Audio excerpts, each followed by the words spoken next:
Hello, welcome back to Desktop Publishing with QuarkXPress. My name is Martin Turner, and today we're going to be looking at typography.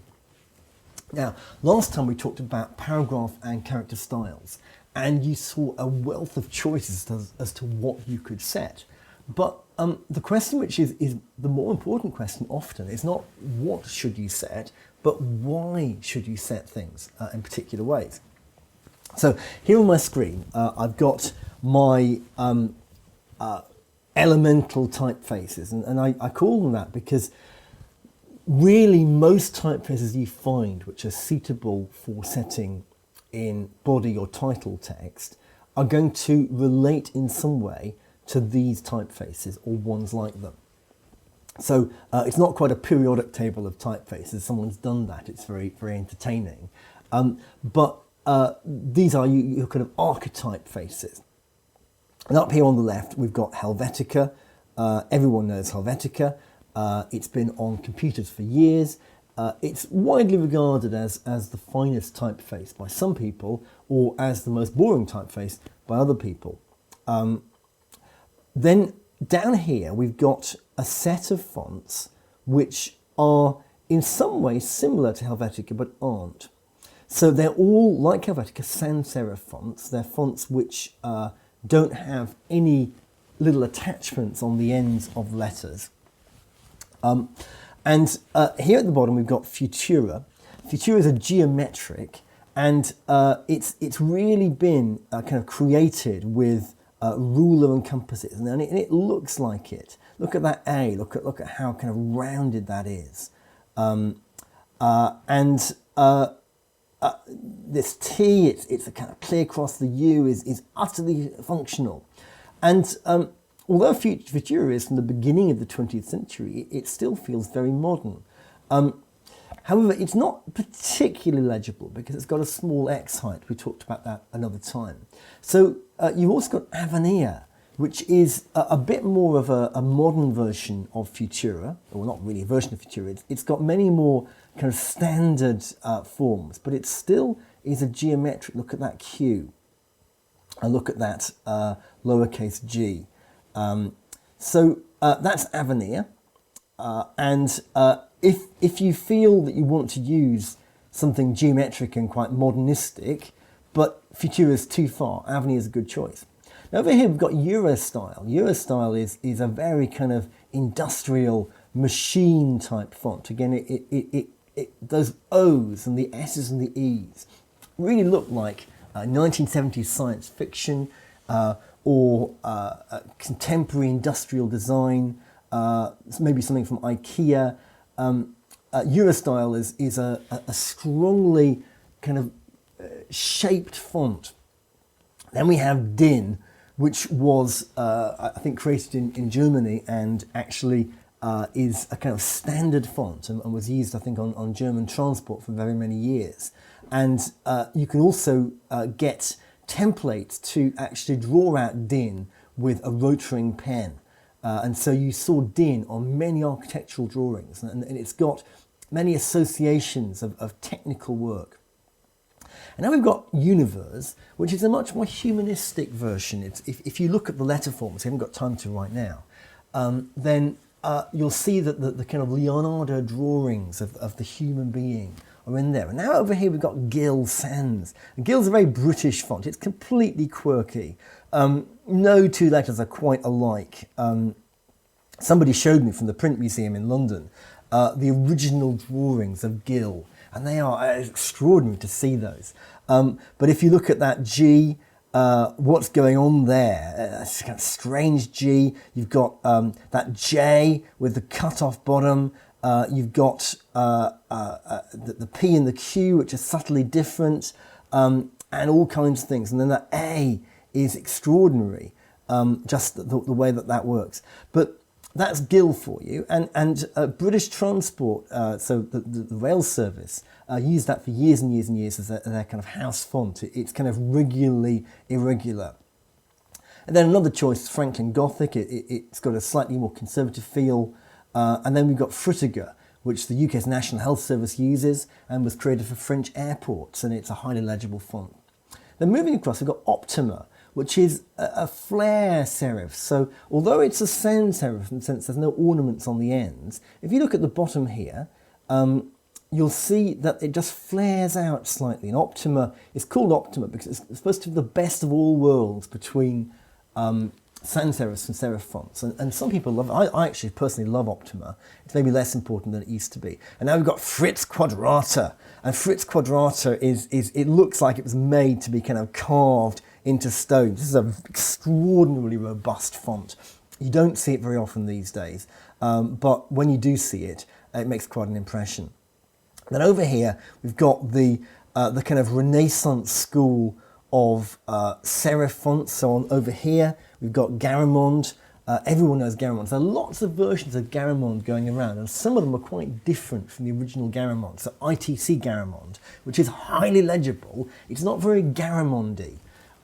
We've got Jensen, which you see that on the E, you've got that kind of shape to the E with the line going up, and then also you've got that little serif on the E, quite distinctive. Bembo, a much more kind of conservative version of the same thing, a lot like Times Roman, but not Times Roman. Baskerville, a highly legible book font, and then Bodoni, one of the Didones, less legible but very, very ornate, looks the business when you want to be elegant, and Walbaum, which is a more kind of Germanic functional version of it. And then down here we've got Caecilia and Rockwell, and these are slab serifs, sometimes called Egyptians. They're actually from the 19th century, but originally, although Caecilia is newer, but they look very modern, and they're highly legible in books because the stroke rate's very even. Clarendon was designed for the dictionary, and then Cambria is a modern font, a modern kind of take on a Didone, which is very legible. Now, why choose any particular font over another one? Well, there are three things which give it its particular character. So we talked another time about legibility. We talked about all the things that make fonts legible, and if we're not going to do that again today. But in terms of why they feel the way they feel, every font's got a different feel. So a book is not a picture book. You're not trying to have a different font on every page which represents the subject matter of that page. But you are trying to give in a magazine or a book or a newsletter or a poster or an advertisement or a web page something which kind of feels like it's correct. And the three things which make this up are intrinsic qualities, implicit qualities, and associative qualities. And when we talk about colour, we'll find those same three things. So implicitly, Helvetica, it's very even strokes, makes it implicitly quite legible. So intrinsically quite legible. I'm getting too confused. Intrinsically, Helvetica is highly legible, and it's uncluttered. And so from a purely kind of design geometric point of view, from a compositional point of view, if you just think of the letters, each letter has got an intrinsic quality about it. But you don't usually see just letters. Let's go and look at a whole page of text here. So none of these are Helvetica, but that's actually, we'll come across and we'll look at some sans serifs. So each of these, when seen together, so this one here on the left is Helvetica. In fact, these are actually all Helvetica. I've got them for another reason. And the sense when you see a whole page of Helvetica is very even, very safe, very clear, very instructive. And Helvetica is used very often when you're talking non-fiction, you want to make something appear factual. Hopefully it will be factual. Then you've got implicit things. So implicitly, the